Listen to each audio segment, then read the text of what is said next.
안녕하세요. 컴퓨터 활용 능력 2급 강의를 맡은 김재현입니다. 그러면 오늘부터 컴퓨터 활용 능력 2급 수업에 대해 시작하도록 하겠습니다. 먼저 교재에서 머릿말을 봐주시면은요, 컴퓨터 활용 능력 2급 자격증에 대한 설명이 들어가 있습니다. 그래서 이 부분은 그냥 가볍게 한번 읽어봐 주시면 될 것 같습니다. 그러면은 살짝 넘어가 보면은요, 컴퓨터 활용 능력 2급 기본 정보에 대해서 나와 있습니다. 그래가지고 먼저 자격증 시험이기 때문에 자격 요건이 있는데요. 이 자격 요건은 없습니다. 연령, 나이 제한 없이 누구나 응시할 수 있는 이런 자격증입니다. 그래서 시험 일정 같은 경우는 상시 검정 시험 이렇게 적혀 있지만 이거 말고도 정기 검정 시험도 있습니다. 정기 검정 시험이라고도 말하긴 하지만요. 보통 줄여가지고 정기 시험 이렇게 정해진 날짜에 시험을 보는 것입니다. 그래가지고 상시 시험 같은 경우는 아무 때나 시험장에 자리가 있으면 내가 원하는 때 가가지고 원하는 시간에 가서 시험을 볼 수 있는 걸 상시 검정 시험이라 하고요. 정기 시험 같은 경우는 정해진 날짜가 있으면은 그 날짜에 딱 가가지고 시험을 보실 수 있습니다. 그래서 방법 같은 경우에는요. 먼저 필기 시험 접수 이렇게 URL 주소가 적혀 있는데요. 이거는 URL을 직접 다 입력하실 필요는 없고요. 아무래도 한글이 더 편하죠. 그래서 대한상공 너무 커졌네요. 이거 조금 줄이겠습니다. 대한상공회의소 자격평가 사업단 대한상공회의소 자격평가 사업단을 인터넷에서 검색을 하시면 됩니다. 근데 이거 검색하실 때 다 입력하실 필요 없고요. 앞에서 딱 세 글자만 입력하셔도 돼요. 대한상 이렇게만 한 다음에 엔터를 치지 않고 그냥 가만히 있으면은요. 밑에 자동 완성 기능이 됩니다. 거기서 대한상공회의소 자격평가 사업단을 클릭해 주시면은 이 사이트로 들어갈 수 있습니다. 그래서 여기서 원서 접수를 하게 되고요. 그 다음에 필기 시험을 먼저 응시하게 됩니다. 이거는 뒤에 가서 조금 더 설명드리겠습니다. 제일 먼저 필기 시험을 응시하고 그 다음에 합격자 발표가 나타납니다. 그러면 합격자 발표 같은 경우에 이거 살짝 더 줄여서 보여드리겠습니다. 합격자 발표는요. 무조건 바로 다음날 오전 10시 이후에 발표납니다. 이거는 어디까지나 상시시험 기준입니다. 정기시험은 정해진 합격 날짜가 있고요. 상시시험은 그냥 다음날 10시에 납니다. 가장 보통 빠른 시험이요. 9시 한 20분인가? 네, 이거 줄이겠습니다. 9시 20분인가 시험을 보고요. 그리고 제일 늦는 시험은 저녁 7시 아마 20분인가 40분 그랬던 것 같은데요. 이 시간에 시험을 보는데 이 중간에 한 6번 정도 더 있습니다. 그러니까 하루에 최대로 볼 수 있는 시험 개수는 8번 정도 됩니다. 1일 기준입니다. 근데 이 시간에 시험을 보나 상관없이 무조건 다음날 10시에 오전 10시에 합격자 발표가 납니다. 그래가지고 합격자 발표가 나면은 합격일로부터 2년 이내에 실기시험만 응시하셔서 자격증을 취득하시면 상관이 없습니다. 대신에 2년 안에 못 다시게 되면 그때는 필기부터 다시 봐야 됩니다.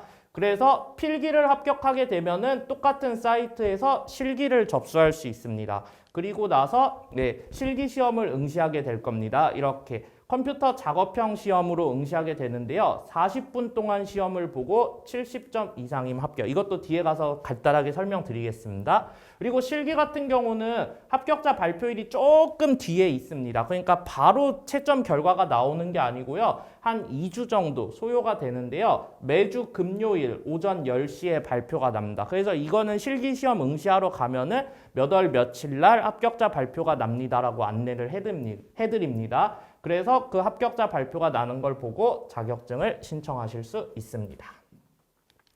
그러면은 여기 밑으로 내려오게 되면은요. 먼저 컴퓨터 활용 능력 2급 필기시험에 대해서 알려드리겠습니다. 필기시험 같은 경우에는요. 1과목 컴퓨터 일반하고 2과목 스프레드시트 일반 이렇게 두 과목이 있습니다. 그래가지고 문항수는 각각 20개씩입니다. 그러니까 총 40문제를 시험을 보시게 되는데요. 과목별로 40점 이상씩 획득하면서 평균이 60점 이상일 경우 합격. 그러면은 두 과목 중 한 과목이라도 40점 미만이거나 또는 평균이 60점 미만이면 불합격. 이게 말로만 보면 되게 어려운데요. 한 과목당 20문제라고 했습니다. 그러면은 과목당 40점 이상이라는 기준은 뭐냐? 문제 개수로 치면은요, 8문제입니다. 최소한 8문제 이상을 맞춰줘야 돼요. 다음 과목도 이 과목도 8문제 이상을 맞춰주시면서 합산을 했을 때 24문제, 살짝 줄이겠습니다. 합산을 했을 때 24문제 이상이 되면은 합격입니다. 그 얘기가 어떤 얘기냐? 약간 숫자로 보여드리도록 하겠습니다. 예를 들어서 내가 A라는 사람이요, 1과목을 12개를 맞았습니다. 그리고 나서 이 과목도 12개를 맞았습니다. 그러면 이렇게 하면은 24개를 맞추게 된 겁니다. 이러면 합격입니다. 그리고 B라는 사람은요, 1과목을 20개를 맞았고, 그 다음에 이 과목을 예를 들어 7개를 맞았어요. 그러면은 27개를 맞았죠. 더 많이 맞았지만 불합격입니다. 이렇게 불합격이 되고요. 예를 들어서 C라는 사람은 1과목을 8개를 맞고 2과목을 16개를 맞았습니다.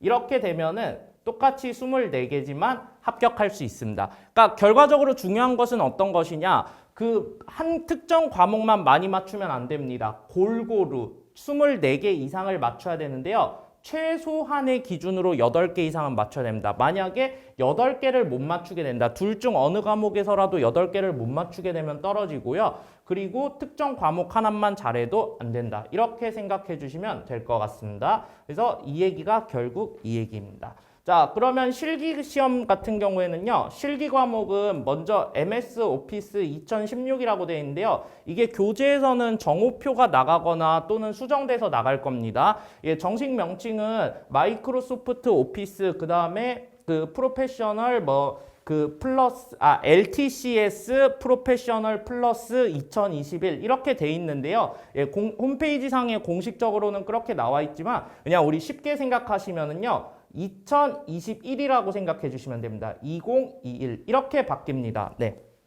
그래서 버전이라고 생각해 주시면 됩니다. 거의 매년 이 MS 오피스사에서 이 프로그램을 만드는 회사에서 새로운 신기능들을 추가하거나 예전에 안 쓰는 기능들을 삭제를 해가지고 조금 더 효율적으로 쓸 수 있게 그 프로그램을 계속 개발을 해줍니다. 그래서 이 자격증 시험 같은 경우도 버전이 딱 정해져 있는데요. 이제는 2021 버전으로 시행될 예정입니다. 그리고 시험 시간은 40분이 주어집니다. 그 다음에 부분 점수는 없습니다. 참고로 여기 필기에서도 나중에 설명할 때 추가적으로 더 안내를 드리겠지만요. 부분 점수 없습니다. 그러니까 자격증들에 따라서 부분 점수가 있는 자격증도 있고 없는 자격증도 있지만요. 일단 컴퓨터 활용 능력 2급 자격증 같은 경우는 어떤 필기 시험이든 실기 시험이든 어떤 거든 상관없이 부분 점수가 없다. 이렇게 생각해 주시면 됩니다. 그래서 작업 같은 경우에도 뭐 기본 작업, 계산 작업, 뭐 분석 작업 등등등 해서 나오게 될 텐데요. 이거는 나중에 실기 파트 가면은 조금 더 자세하게 설명드리도록 하겠습니다. 네, 여기 밑에 기타 작업까지 있고요. 그 다음에 컴퓨터 활용 능력 진로 및 전망은 그냥 가볍게 한번 읽어봐 주시면 될 것 같습니다.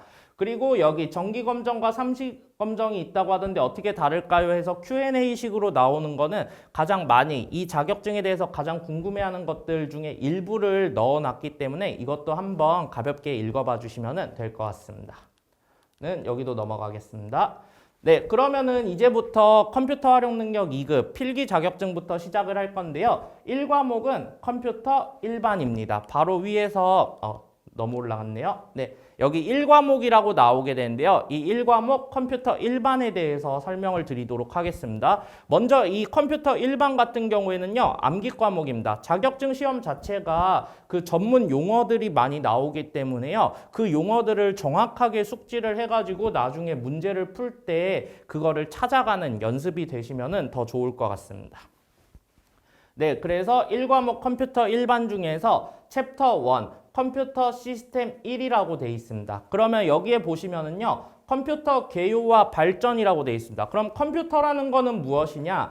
계산한다라는 뜻을 가진 라틴어에서 유래된 겁니다. 근데 이거는 그냥 가볍게 한번 읽어봐 주시기만 하면 됩니다. 예, 그 컴퓨터가 어디에서 유래했냐면서 뭐 라틴어든 뭐 영어든 불어든 이런 식으로 나오지는 않거든요. 이거는 그냥 가벼운 상식선에서만 봐주시면 될 것 같습니다. 그래서 전자회로를 이용해 입력된 자료들을 프로그램을 통해 순서대로 처리해서 결과값을 사람이 알아볼 수 있도록 보여주는 장치를 의미한다고 되어 있습니다. 예, 그리고 여기 바로 밑에 보시면은 너무 내렸네요, 제가. 네, 여기 밑에 이제 컴퓨터 발전이라고 나오게 되는데요. 제가 조금 더 내려보겠습니다. 그렇게 되면 컴퓨터 발전 같은 경우에는요, 제일 먼저 파스칼의 계산기로 시작을 했습니다. 그래가지고 해석기관을 거쳐서 천공카드 시스템을 거치고 튜링 기계를 거치고 마크 1, ABC, 애니악, 에디삭, 네, 이런 식으로 나오는데요. 일단 파스칼의 계산기 먼저 밑줄 쳐주시면 됩니다. 그리고 애니악, 그리고 네, 이런 거 여기는 다 동그라미 쳐주시면 됩니다. 어차피 여기 밑에서 주요 특징으로 나올 겁니다. 일단 애니악하고 에드삭 동그라미 쳐주시면 되고요. 유니박 1은 그냥 봐주시면 되고 에드박도 봐주시면 됩니다. 그래가지고 제일 처음에 이걸 암기하실 때 가장 좋은 방법은요, 순서 문제로도 많이 나옵니다. 컴퓨터가 발전하게 된 순서 해가지고 이게 통째로 다 나오는 게 아니고요, 중간중간 잘라서 나옵니다. 그러면 제일 먼저 외워주실 거는 앞에 파스칼, 이거는 기억해 주시면 좋고요. 여기 중간은 들어갈 때도 있고 빠질 때도 있는데요.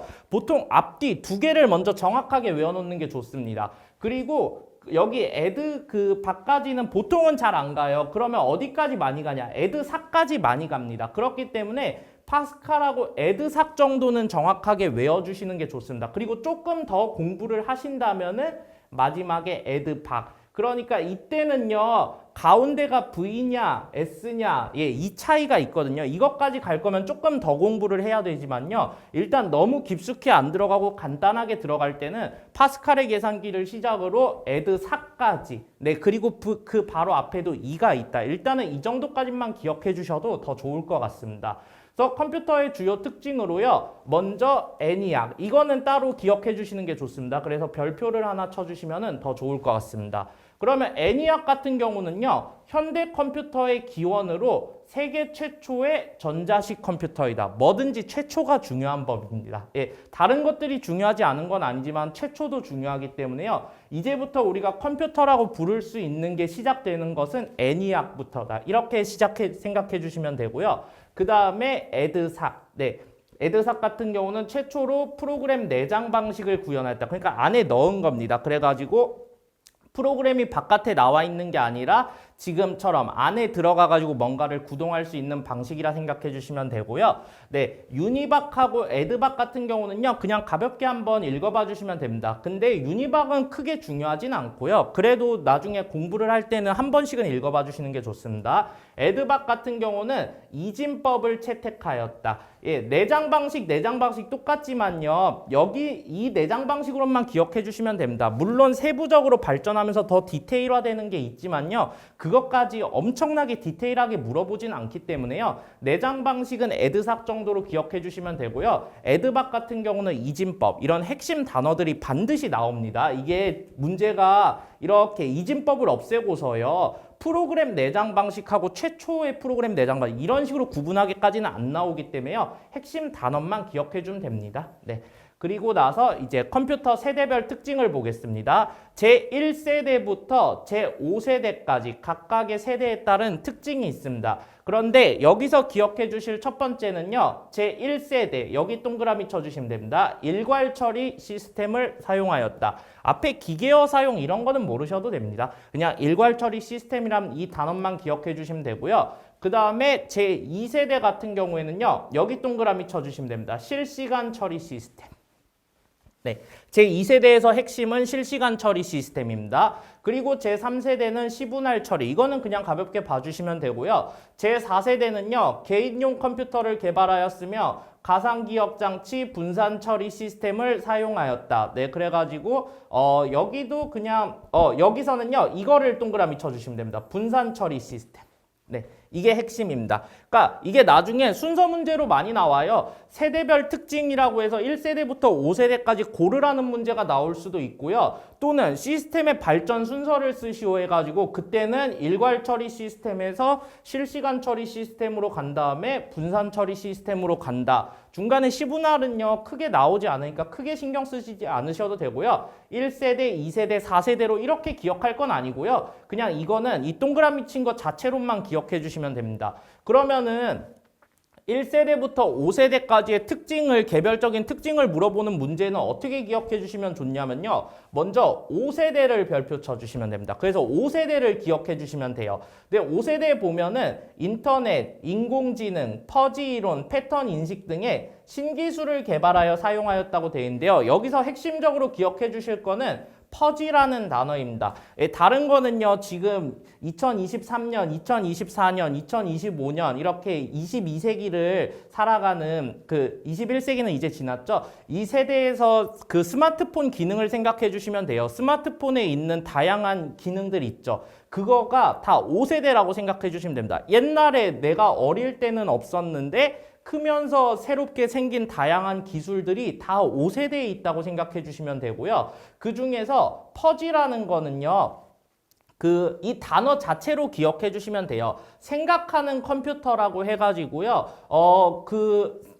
판단하기에 따라서는 인공지능하고 좀 비슷할 수도 있어요. 근데 물론 세부적으로 들어가면 많이 다른 개념이기는 하지만요. 너무 어렵게 생각하지 않고 컴퓨터가 뭔가 사람처럼 생각을 할 수 있다. 그래서 뭔가 작업을 할 수 있다. 그냥 단순하게 생각하면요. 이런 정도로 기억해 주시면 좋습니다. 그래서 이 단어는 낯설기 때문에 가끔 보기 1, 2, 3, 4 나왔을 때 헷갈릴 수 있기 때문에요. 그래서 이 단어는 꼭 기억해 주시면 좋으실 것 같습니다. 네, 그러면은 다음 페이지 넘어가겠습니다.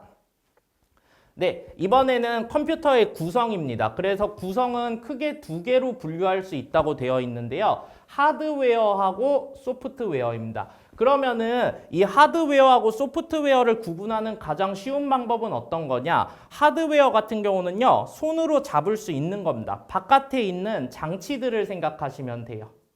그래서 컴퓨터 부품 같은 거 생각하셔도 됩니다. 예, 장치 또는 부품 같은 거. 손으로 만질 수 있는 것들은 컴퓨터의 기계 부품들을, 그래서 여기서도 물리적인 부품이라고 돼 있죠. 그것들은 하드웨어. 그리고 소프트웨어 같은 경우는요, 컴퓨터 안에 들어가 있는 프로그램들을 의미합니다. 그래서 대표적으로 지금 이 교재 화면 같은 경우가 컴퓨터 안에 들어가 있는 거예요. 제가 손으로 이렇게 바깥으로 빼낼 수 있는 게 아니라 컴퓨터 안에서 뭔가 이렇게 딱 보여주는 거거든요. 이런 것들을 소프트웨어라 한다. 그리고 상식선에서 생각하셔도 돼요. 몇 가지 나중에 장치들을 공부하게 됐으면요. 이게 내가 손으로 잡을 수 있는 걸까? 손으로 잡을 수 없는 걸까? 그렇게만 생각하셔도 구분하기는 훨씬 쉬우실 겁니다. 네, 그 다음에 3번. 컴퓨터의 분류 같은 경우에는요. 크게 처리 능력에 따른 분류, 데이터 취급에 따른 분류, 사용 용도에 따른 분류 등으로 나타난다고 되어 있습니다. 그래서 물론 여기 종류들이 있습니다. 이 종류들이 실제로 시험에 나오는 경우도 있습니다. 예를 들어서 처리 능력에 따른 분류가 아닌 것은, 그러면은 여기 기억에 있는데요. 미니 컴퓨터, 메인 프레임 컴퓨터, 슈퍼컴퓨터, 그리고 뭔가 다른 걸 하나 놓는 겁니다. 보기에. 그러면 그게 정답이 되겠죠. 또는 데이터 취급에 따른 분류는 여기 밑에 있고요. 사용 용도도 이런 식으로도 나올 수 있고요. 근데 이렇게 나오기도 하지만 보통은 개별 문제로 조금 더 많이 나오기는 합니다. 다만 이 처리 능력에 따른 분류는요, 종류만 기억해 주시면 됩니다. 물론 옆에 있는 설명들도 한 번씩 읽어보셔도 좋지만 보통 처리 능력에 따른 분류는요, 보기상에서 이 통제목을 주는 경우가 많기 때문에 그거 보고서 이게 처리 능력이다 아니다 이 정도만 구분하실 수 있어도 될 것 같습니다. 그러면은 제가 밑으로 살짝 내렸을 때요. 너무 내렸네요. 너무 올렸네요. 여기를 살짝 축소해 보겠습니다. 그러면은 데이터 취급에 따른 분류라고 되어 있는데요. 이거는 제가 살짝 확대를 시킨 다음에 조금 내려서 디지털 아날로그라고 되어 있죠. 그래서 네, 여기서부터 바로 하도록 하겠습니다. 한 번 더 축소해 볼까요? 네, 이렇게 축소하겠습니다. 그러면은 데이터 취급에 따른 분류입니다. 그러면 디지털 컴퓨터, 아날로그 컴퓨터, 하이브리드 컴퓨터가 있는데요. 이거는 매우 중요합니다. 별표 2개 쳐주시면 됩니다.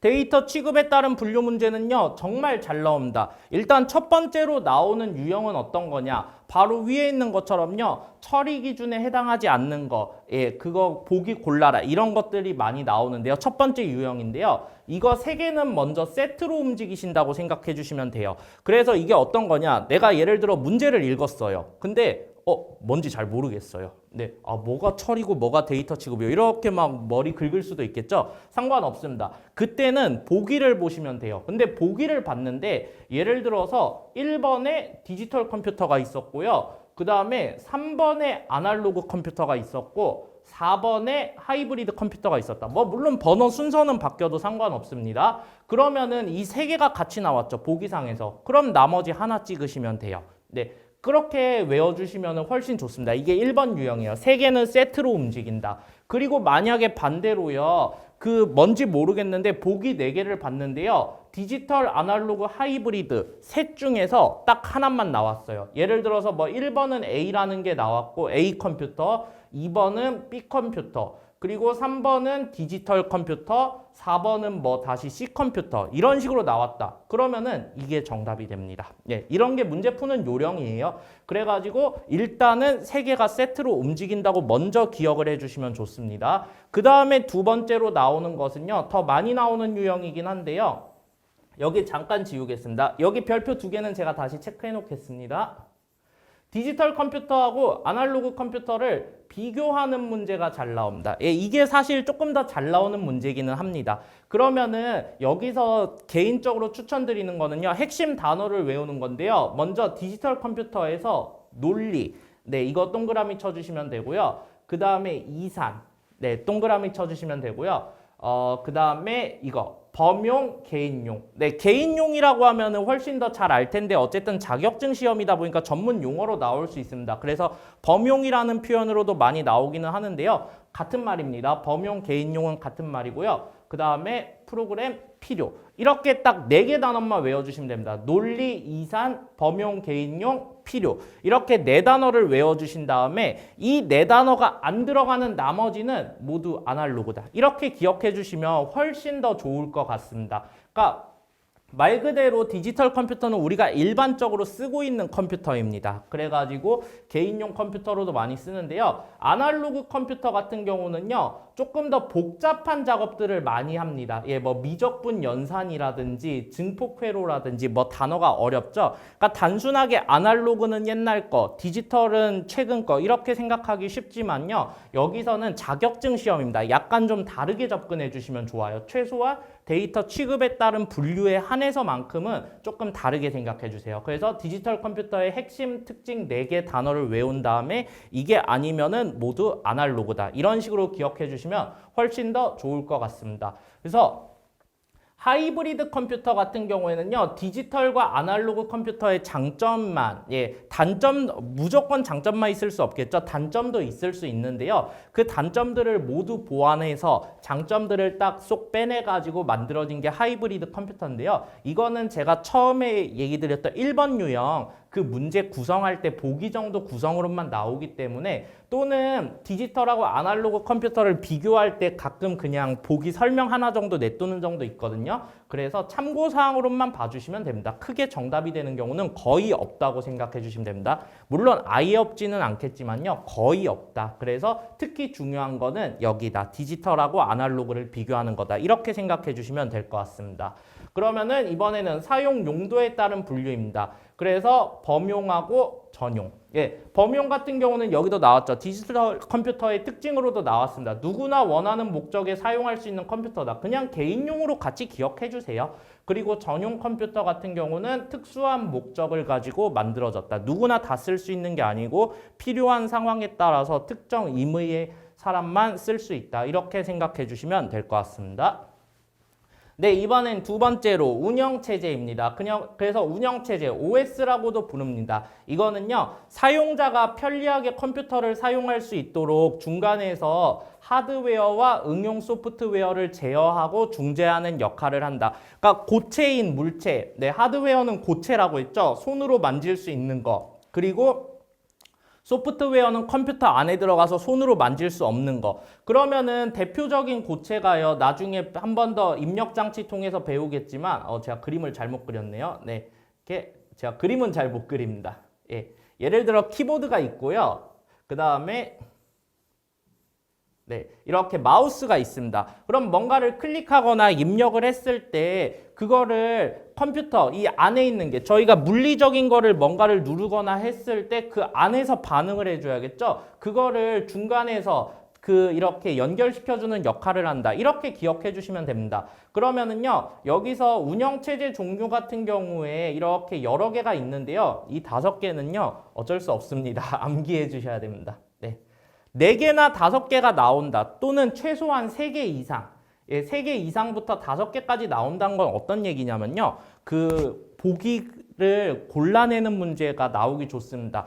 다음 중 성격이 다른 하나는 이러면은요. 예를 들어 3개만 있어도 그 3개 내놓고 다른 거 하나 내놔버리면은 그게 정답이 되겠죠. 네, 그런 식의 문제들이 잘 나옵니다. 그래서 지금은 윈도우 10입니다. 네, 근데 7도 있었다. 네, 이런 정도기 때문에요. 윈도우 7, 윈도우 10. 옛날에는 윈도우 미라는 것도 있고 XP도 있고 등등등 있었는데 이제는 그런 것까지는 안 나오고요. 10 이상부터 많이 시험에 나올 거예요. 그래도 혹시라도 그 앞에 버전도 잠깐 나올 수도 있으니까 예, 그냥 윈도우스라는 걸로 기억해 주시면 되고요. 도스, OS2, 유닉스, 리눅스 등이 있다. 일단 5개는 꼭 외워주시면 될 것 같습니다.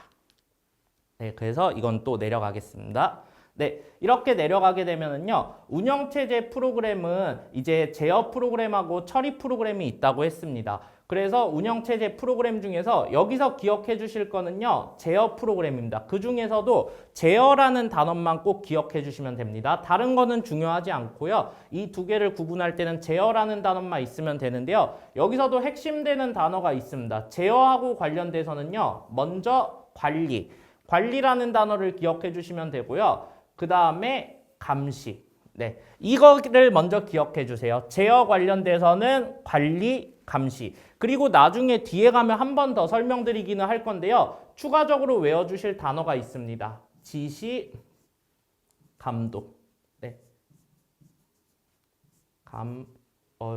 확대가 됐네요. 줄어들었구나. 네. 지시, 감독.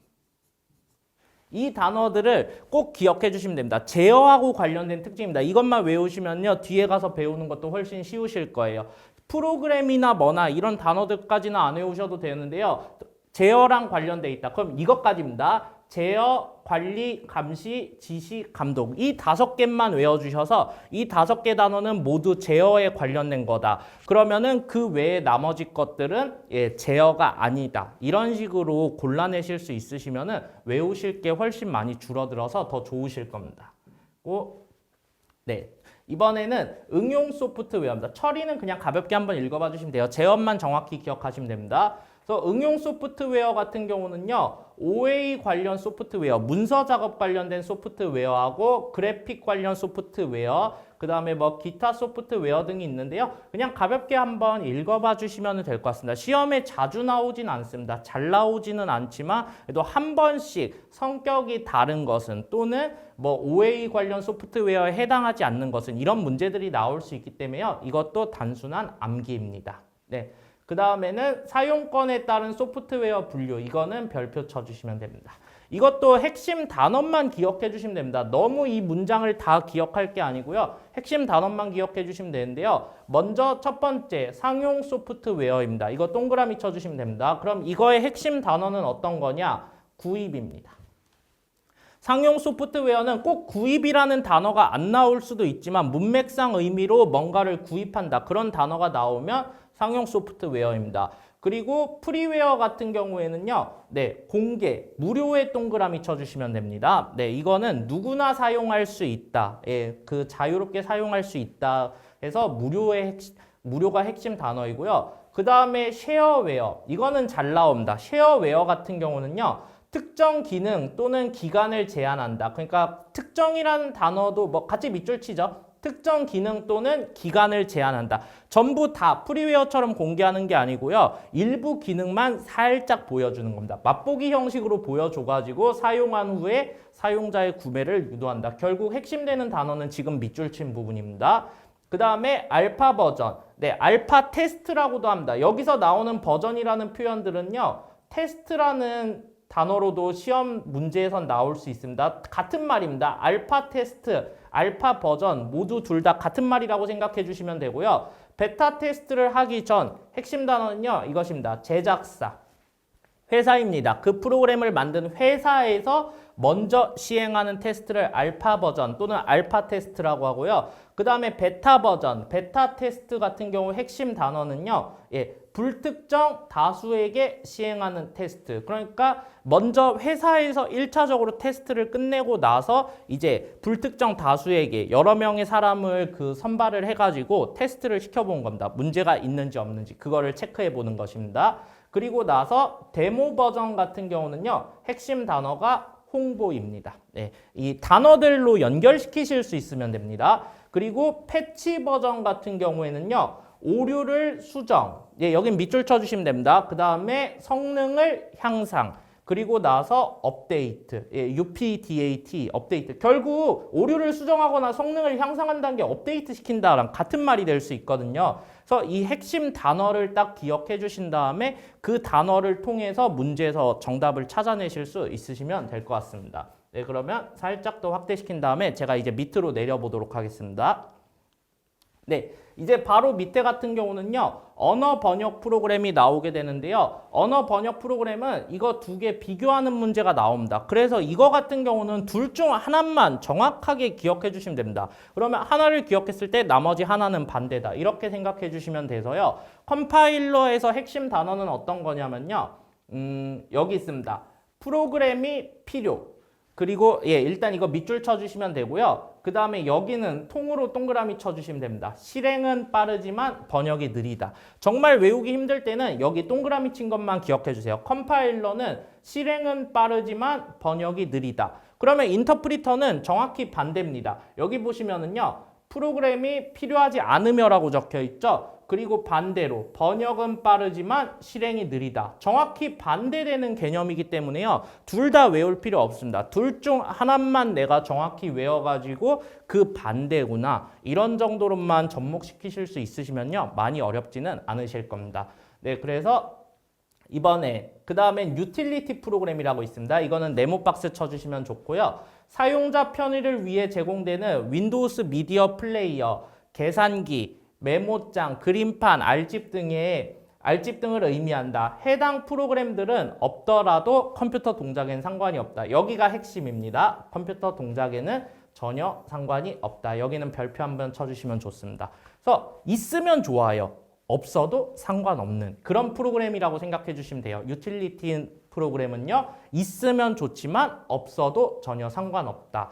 그리고 특히 윈도우스 미디어 플레이어 같은 경우는 동영상을 재생해 주는 거거든요. 그래서 재생은 가능하지만 편집은 불가능하다. 여기도 밑줄 쳐주시면 좋습니다. 재생은 가능하지만 편집은 불가능하다. 또한 메모장에서는 이거 다 유틸리티 프로그램들입니다. 지금 그 하고 있는 것들은 모두 유틸리티 프로그램인데요. 메모장에서는 글자색, 맞춤법 검사, 표작성, OLE 기능 등은 작업이 불가능하다. 그래서 OLE 기능, 여기 특히 별표 쳐주시면 되고요. OLE 기능이란 게 어떤 거냐면요. 개체라는 것을 삽입하거나 또는 개체를 편집하는 작업 등을 의미합니다. 그래서 그러면은 여기서 또 다른 용어, 개체라는 또 낯선 전문 용어가 나왔죠. 개체라는 것은 어떤 거냐? 가장 쉽게 생각하면요. 도형을, 너무 확대됐네요. 네. 도형을 생각하시면 됩니다. 도형. 네, 이거는 이 정도 크기는 괜찮겠죠? 예, 그래가지고 컴퓨터에서 키보드로 뭔가를 입력을 할 때 입력을 할 수 있는 그런 글자나 뭐 또는 영어 단어, 숫자 이런 게 아닙니다. 키보드로 입력할 수 없는데 모양을 가진 것, 그런 것들을 모두 다 통틀어서 개체를 합니다. 그러니까 도형만 있는 게 아니고 여러 개가 있어요. 앞으로 저희가 이 자격증을 따기 위해서는 배우게 될 뭐 표라는 것도 있고요. 그 다음에 차트라는 것도 있고 이런 다양한 모양들이 있어요. 그거는 키보드만으로 이렇게 입력해서 만들 수 없거든요. 예, 그런 키보드로 입력할 수 없는 글자가 아닌 다른 모든 것들을 개체라고 생각해 주시면 됩니다. 그러니까 결국 메모장에서는 이런 것들은 작업할 수 없다. 이렇게 생각해 주시면 됩니다. 네. 그리고 나서 운영체제 성능평가 4요소 같은 경우는요. 이거 암기입니다. 네. 처리량, 신뢰도, 사용 가능도, 응답 시간이 있습니다. 그래서 이것도 사지선다형이기 때문에 문제 내기 좋거든요. 그래서 이거는 어쩔 수 없지만 암기이다. 이렇게 생각해 주시면 됩니다. 그래서 여기는 제가 지우도록 하겠습니다. 네, 그러면은 이번에는 운영체제 운용기법의 발달 과정인데요. 아까 앞에서 한번 나왔죠. 1세대, 2세대, 3세대, 4세대, 5세대 할 때 나왔었는데요. 순서만 기억해 주시면 됩니다. 일괄 처리, 실시간 처리, 분산 처리. 그래가지고 실제로 딱 정확히 이렇게만 나오는 게 아니라 이거를 좀 더 풀어서 쓰는 경우도 있어요. 그래서 이 문맥적인 의미를 기억해 주세요. 이 문장 자체를 기억하는 게 아니고요. 문맥적인 의미. 네, 일괄 처리는 말 그대로요. 한꺼번에 모아가지고 딱 한 번에 처리한다. 이런 식의 문맥적인 의미가 들어가면 일괄 처리 시스템. 그 다음에 실시간 처리는요. 그때그때 올 때마다 바로바로 처리한다. 그게 실시간 처리요. 그리고 분산 처리는 여러 군데 전문가를 분산을 시켜놓고 거기서 필요할 때 처리하는 건데요. 이렇게 생각해 주시면 돼요. 초기에 만들어질 때는요. 일단 자료를 다 모았어요. 어차피 자료 자체가 많지 않으니까 싹 다 모은 다음에 한꺼번에 처리를 했습니다. 그랬더니 무슨 문제가 발생하냐? 너무 느려요.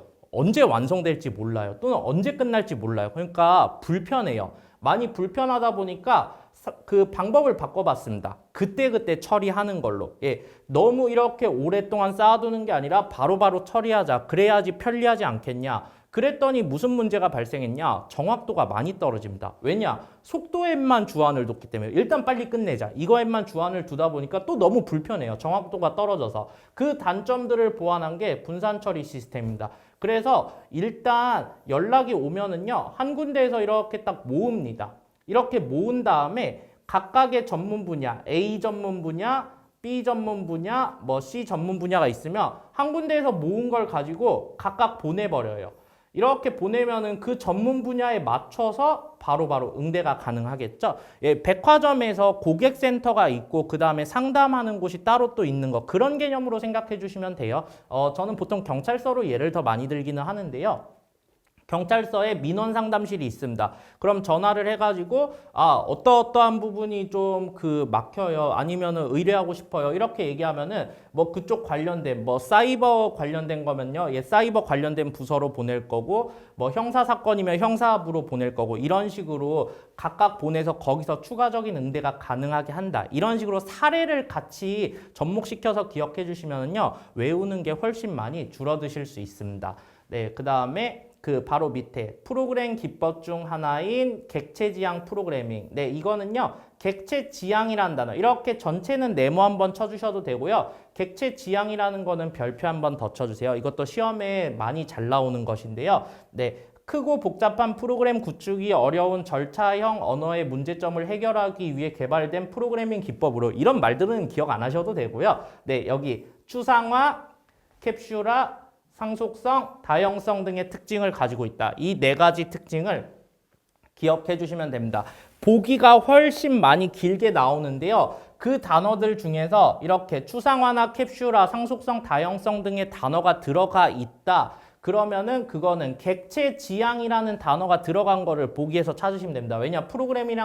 프로그래밍이란 단어가 안 나올 때도 있기 때문에 객체 지향이라는 단어가 들어간 거를 찾는다. 이렇게 생각해 주시면은 나중에 문제 푸실 때 훨씬 쉽게 푸실 수 있으실 것입니다.